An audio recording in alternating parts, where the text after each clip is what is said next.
Coming up, an important cybersecurity update. You're listening to Off to Market with Scott Farley and Hamish Chadwick.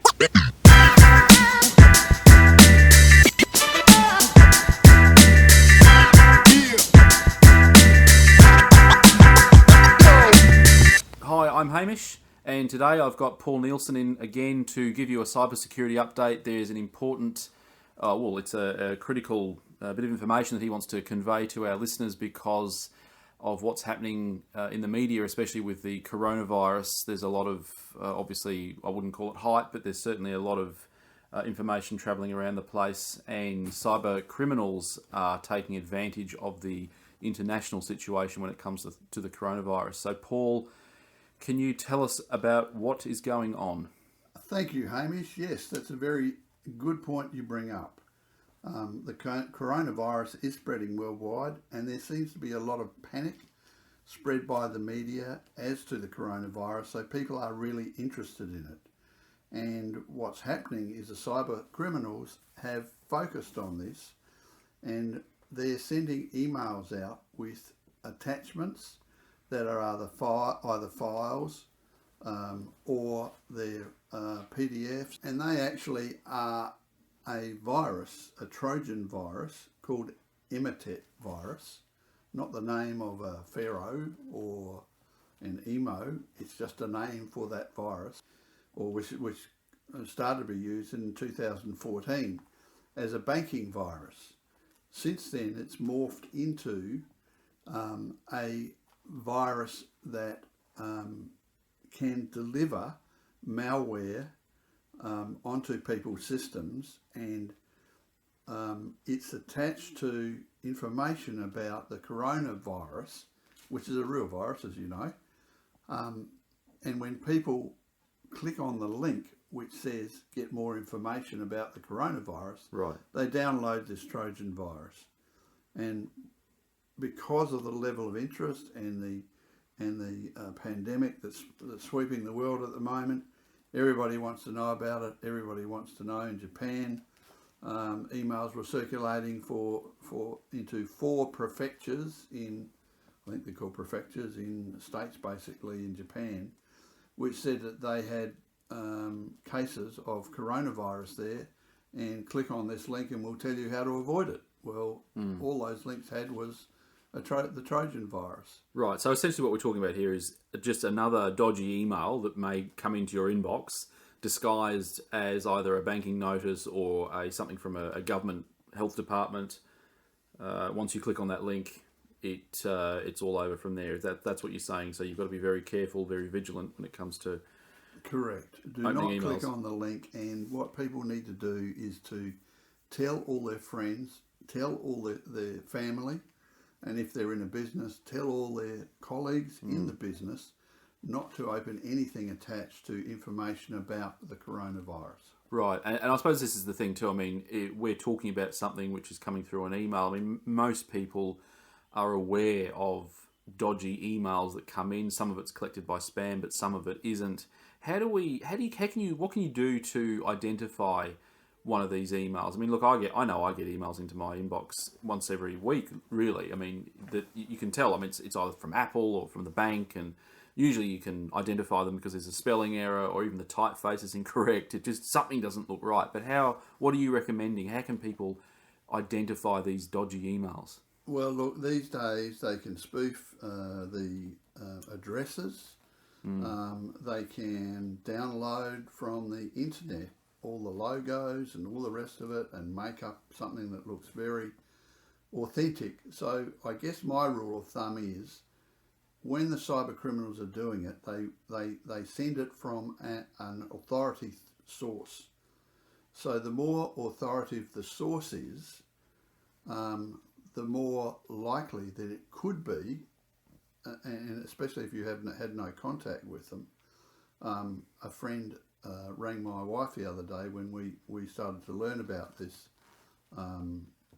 Imajet Trojan, and she had a email from the Nursing Council. Now, she's never been a nurse, and it had a link on there which said, click on the link for more information. Now, in that instance, it was okay, but that's the sort of thing I'm saying. If it comes from, like, the AMA, for example, or from your local hospital or something like that, and you have no reason to contact them, then that would be a red flag to say, don't open that. But the civil rule of thumb is, don't open any of it. If you want information about the coronavirus, ring your GP, go to a hospital. If you're feeling sick, go to a GP, go to a hospital, or ring the AMA or someone like that. But you're not going to get people sending that information to you about how to avoid the coronavirus by email. Okay, so, and just to highlight the urgency in small business in particular being aware of this, what can this Trojan virus do to a computer if it gets into your system? Well, this particular Trojan virus has worm-like characteristics, which means it can bypass the antivirus. So you won't know it's there. You can do one of two things. It can sit on your system, and it can stay there for years on your system, on your computer. It can, through your Wi-Fi system, go through every computer hooked up to it. And when I'm talking about every computer, it's every device that hooks up to your Wi-Fi. These days that includes the Internet of Things, the things that are in your households as well as in your office. So anything like that can be affected by it.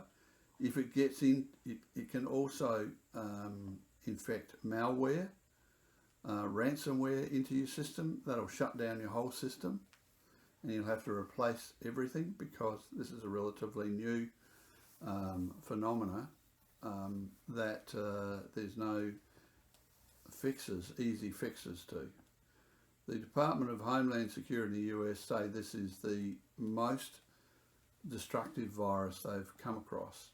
And because of everybody wants to know about whether they're going to be affected by coronavirus, that's what has us the most concerned that people are going to fall for it. Okay, so Paul, just for our listener benefit, what can we be doing about this personally in our businesses and at home to combat this? Okay, well, there are essentially 4 things that you can do. The first one is don't open any email links that you get from emails about the coronavirus, and tell all your family and friends to beware as well. That's the first thing. Secondly, you can subscribe to our weekly threat update on our website, avantiacybersecurity.com. It's free to subscribe, and you'll get updates on a weekly basis on the biggest threats that are happening around the world. If you're a business, you could call us and get a quote on doing a cybersecurity audit. We have a program that was developed by the Australian Cybersecurity Centres, which is the Essential 8 there are some conditions that we can't do it on, but in most computer situations we can. And that can tell us whether you have all the precautions in place to be able to operate safely. And fourthly, you can call our company Avantia Cybersecurity and have a chat to us about your situation, and we can give you more information as it comes to pass. And that's about all you can really do at this stage. Sure, just arm yourself with knowledge essentially and just be vigilant. Correct. Okay, thanks very much for the update, Paul. My pleasure. You've been listening to Off to Market with Scott Farley and Hamish Chadwick.